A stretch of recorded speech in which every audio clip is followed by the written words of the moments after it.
Hmm? So you said world cosmosis and socialism. Mm-hmm. Socialism, Cosmos, the different. No. sociology, and Cosmosis and cosmology. sociology. Yeah. Mm, yeah. I was basically trying to establish that you'll have to forgive me, my throat is very bad today. Um, I hope I'm not coming down with COVID. My wife had it.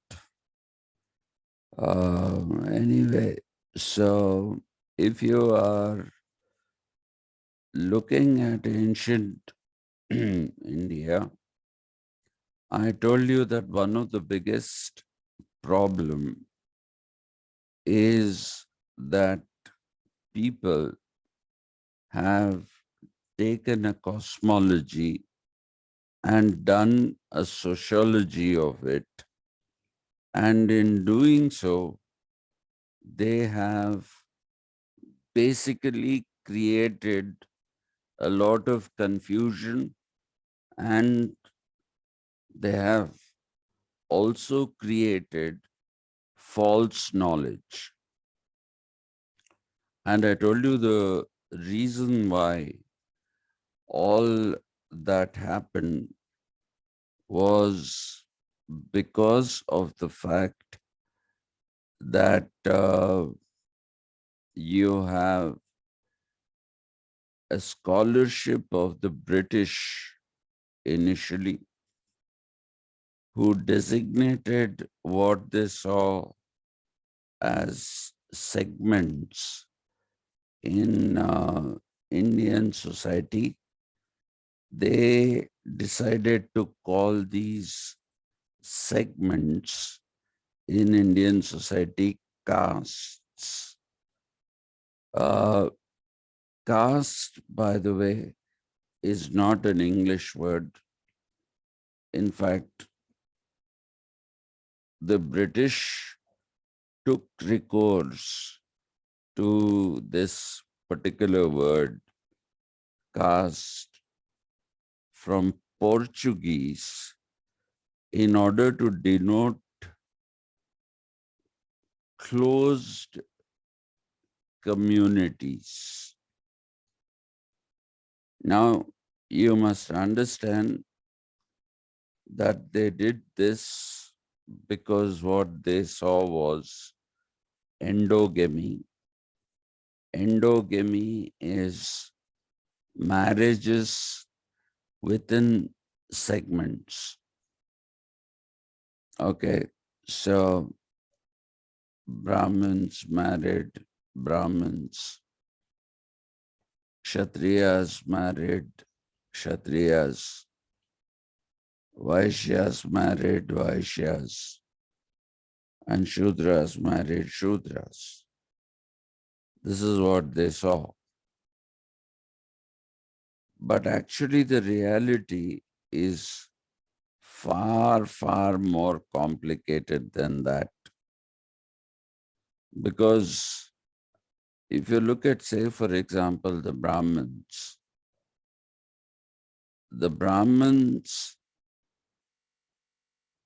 as a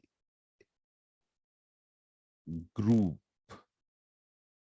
are not a monolithic group. Okay. The Brahmins themselves have several divisions. The first kind of division rather, I'm sorry, that you can see in the Brahmins is between the Shaivites and the Vaishnavites. The Shaivites and the Vaishnavites did not agree with each other for a very, very long period of time. And you must also understand that if you look at history, okay, if you look at history of India, there are no Kshatriyas. Some people like the uh, Rajputs. Rajput is sons of kings. They claim that they were Kshatriyas, and that was a relatively new claim that was in the medieval period of India. If you basically look at the Chatur Varna system, 4 Varnas. What are the 4 Varnas? Brahmins, Kshatriyas, Vaishyas, and Shudras. If you look at this particular system, you should ask yourself one very, very important question. Did this classification ever exist? Did this classification ever exist? Because I'll make a quick prefatory remark to this, and after that, I'll go on to cosmology and sociology.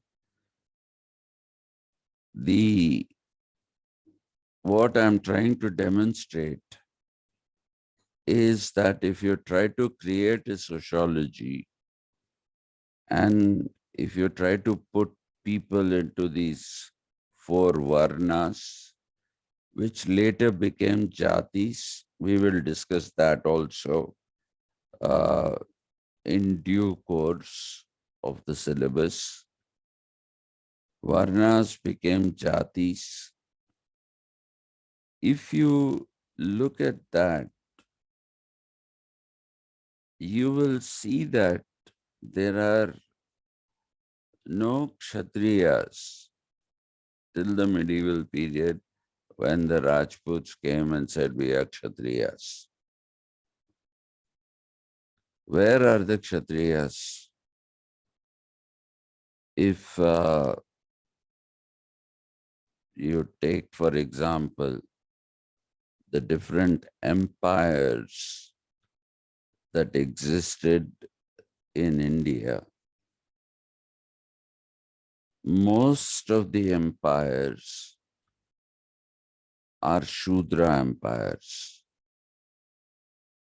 There are a couple of Brahmin empires as well. The Brahmin empires are those which are the Shatavahanas and the Shungas. These are the 2 prominent Brahmin empires or Brahmin kings. In Palnadu, near Guntur, there was a small kingdom, and the Palnadu dynasty was also a Brahmin dynasty. But that is about it as far as Brahmin dynasties are concerned. Now, if you look at the Kshatriya dynasties, they are absent. We talk about the Mauryas. The Mauryas are basically a Shudra empire. What preceded the Mauryas? What preceded the Mauryas was the Nanda kingdom, and the Nandas, the Navanandas as they were called, the father and his 8 sons, they were called the Navanandas. They were Shudras. So it was Shudra kingdom. And when Chandragupta became a conqueror, he basically created a Shudra empire. You must understand that Maurya is today an untouchable, and the word Maurya comes from the mother of Chandragupta, who was a dasi or a servant, and her name was Mura. So Chandragupta, as the son of Mura, became Chandragupta Maurya. Mauryan Empire was pretty big, especially during Ashokan times. It came from the north, somewhere up north. From there, I mean, when we say somewhere up north, we're looking at the northwest frontier. We're looking at Afghanistan. We're looking at places like, what should I say, Pataliputra, and Kandahar, which was in those days called Gandhar. So from there, right up to the east coast of India, Ashoka conquered before he turned into a pacifist and a Buddhist. But that was a Shudra empire. Today the Mauryas are untouchables. They are not even Shudras. They are the Panchama Jati. The Panchama Jati is the untouchables, and they are put in that category. Now, if you look at dynasties in South India, the dynasties in South India are all non-Kshatriyas. And frankly speaking, we do not even know how to classify them. People say that the Cholas were an untouchable caste. They were not an untouchable caste during their time. During their time, they were kings and there was no caste. And the Cholas, perhaps, when we study history, we study Mughal Empire, which is okay. The Mughal Empire was a grand empire. But we don't study the Cholas because the Cholas were conquerors who went abroad.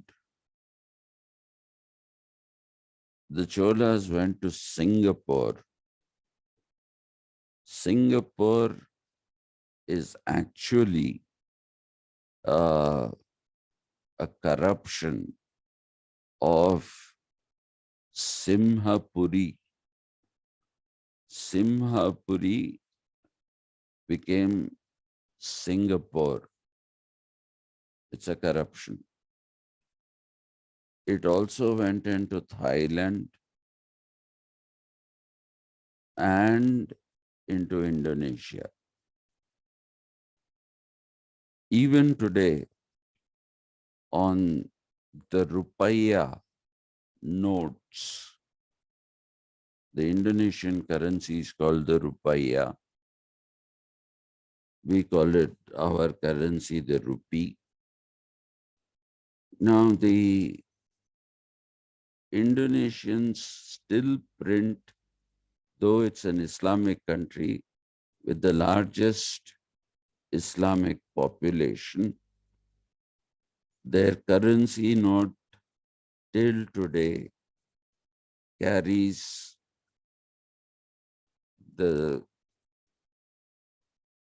picture of Ganesha. The Cholas managed to get into Malaysia as well, not just Indonesia.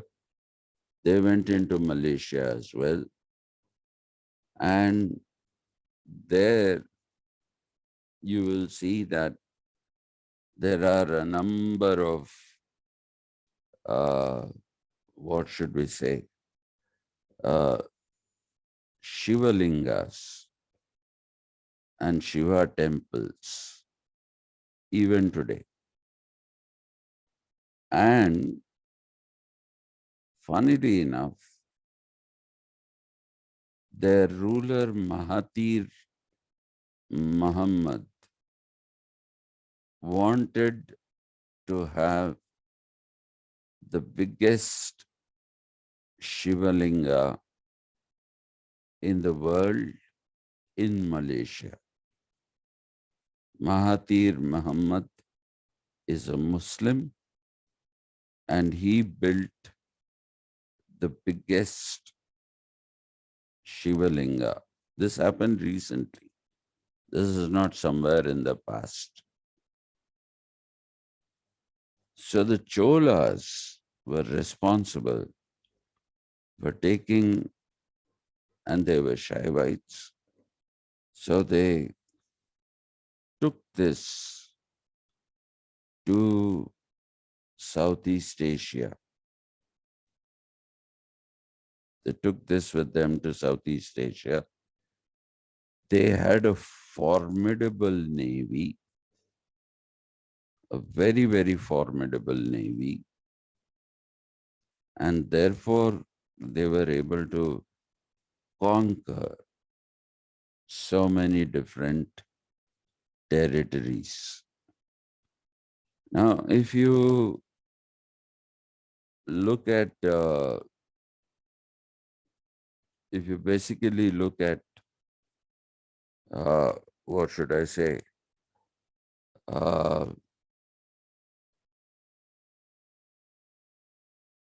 India, the Cholas caste today, it has been placed under untouchables. Again, okay, they were not untouchables. The Cholas built huge temples like the one in Madurai. The Meenakshi temple was built by Rajaraja Chola, and it is believed that the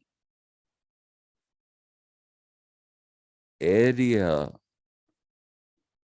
which has the whole of, what should I say, which has the whole of the Madurai temple can accommodate up to 16 Vatican cities in it. It's a construction marvel. Western archaeologists have come to study the Madurai temple, and they have been stumped by the fact that it is such a big structure and it is built in granite.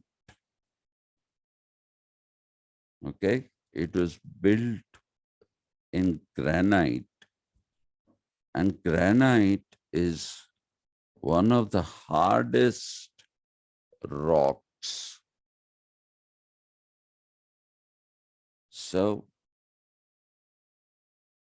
Western archaeologists were flummoxed completely by two things. One,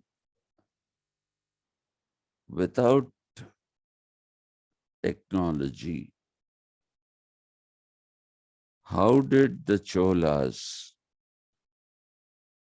construct and break the granite? How did they break the granite into different stones and build a temple? That is the first thing that the Western archaeologists have found very difficult to understand. And the second thing they found was the height of the construction. The height of the construction today is something like a 16-storied building. It is like a 16-storied building. How did they carry up the stones? How did they carry up the stones? You can say on the ground they used elephants, but up, how did they do that? That is a story I'll tell you later.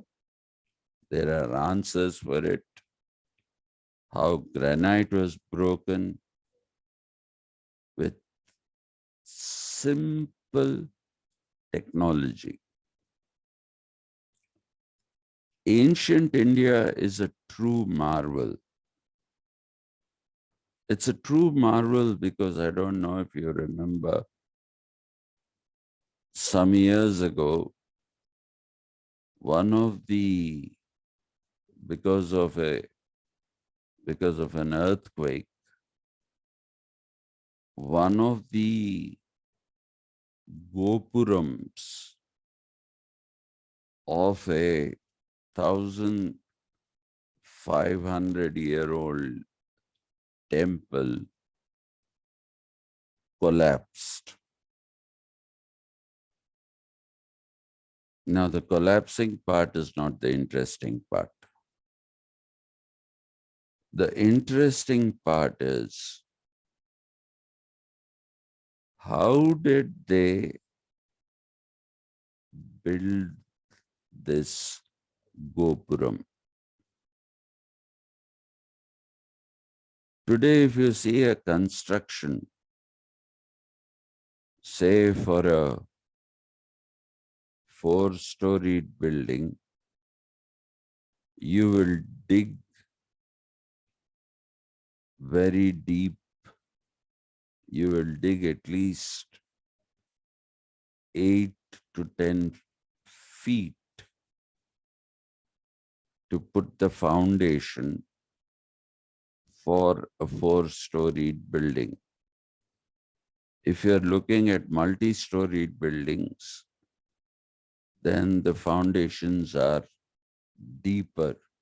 The higher a building goes, the lower the foundation goes, because it has to withstand the weight.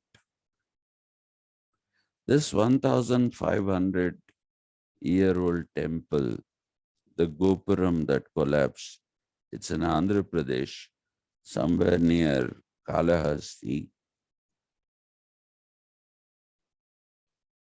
has completely baffled historians, because the historians found that the foundation for the Gopuram that stood for 1,500 years or more, and it was pretty big. It was quite high, very high. But the foundation was just 13 inches. 13 inches. On that, people managed to build a Gopuram. This particular temple is supposed to have been built by the Chalukyas, who are considered a Shudra dynasty.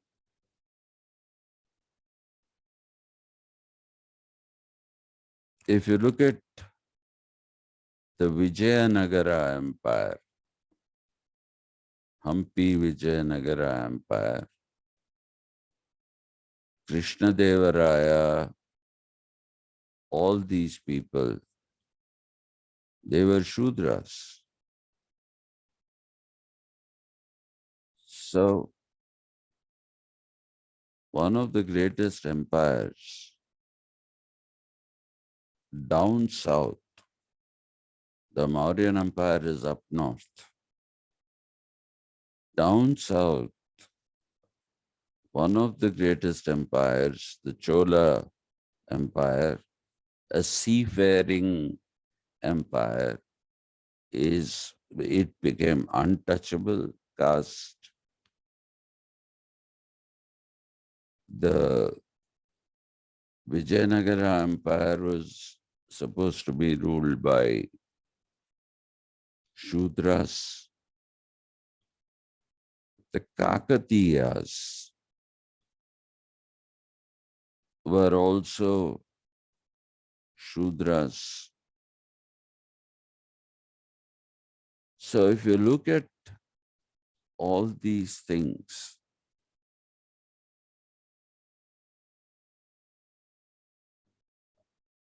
my voice could be breaking, Rachna, because I have a throat problem. I mean, It's intermittently breaking, is it? yes, sir, yes, yes. Is it happening to anyone else?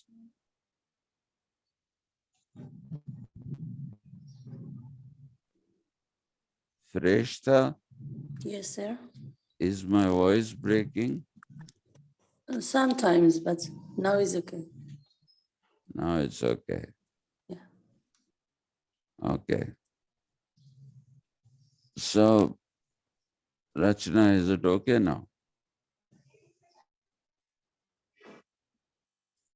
Yes, Rach, sir. is it still breaking?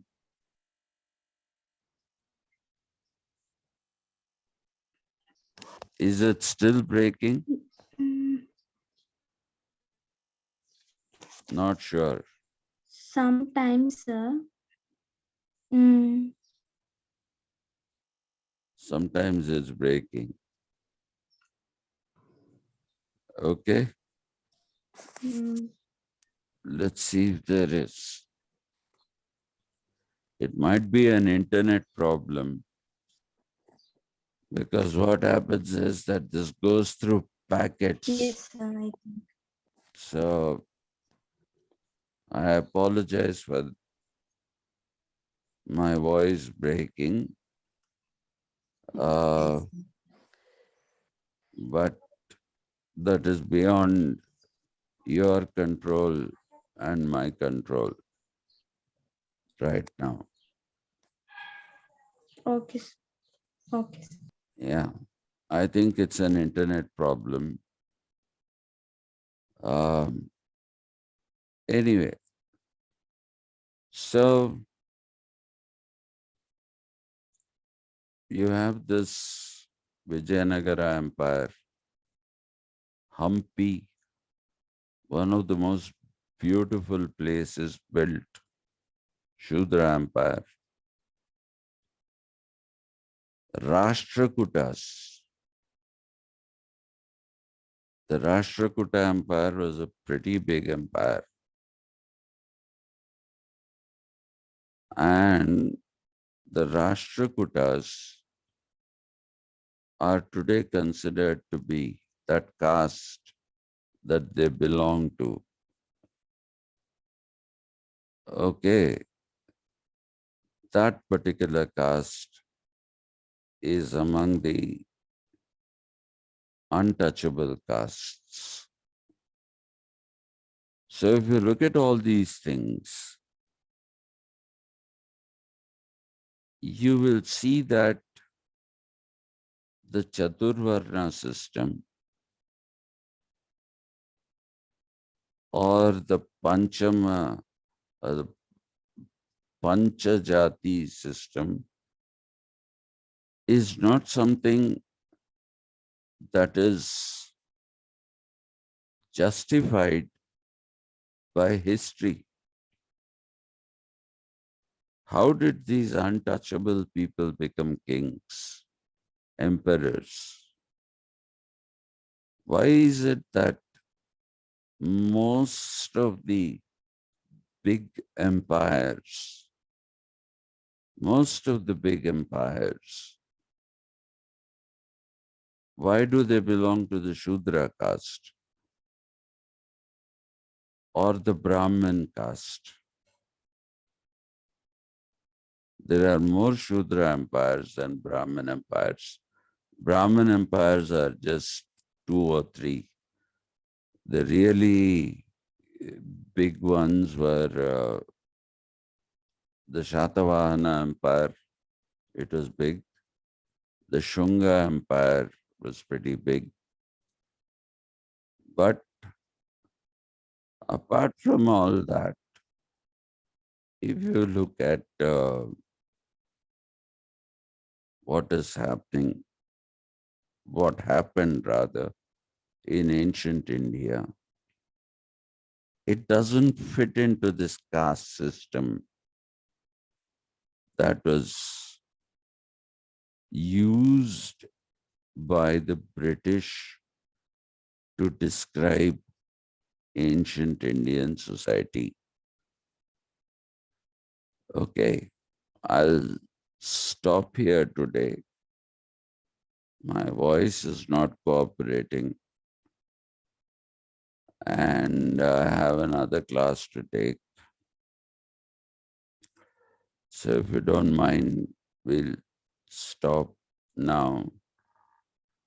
And tomorrow we will try to understand what is a cosmology what is the sociology and why you should not do sociologies out of cosmologies.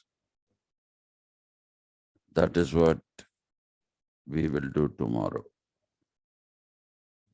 Thank Okay, you. sir. Okay. Thank you for your thank you. Thank you, sir. Thank you. Thank you very much. Thank you. See you tomorrow. Thank you, sir. Inshallah. Goodbye. Goodbye.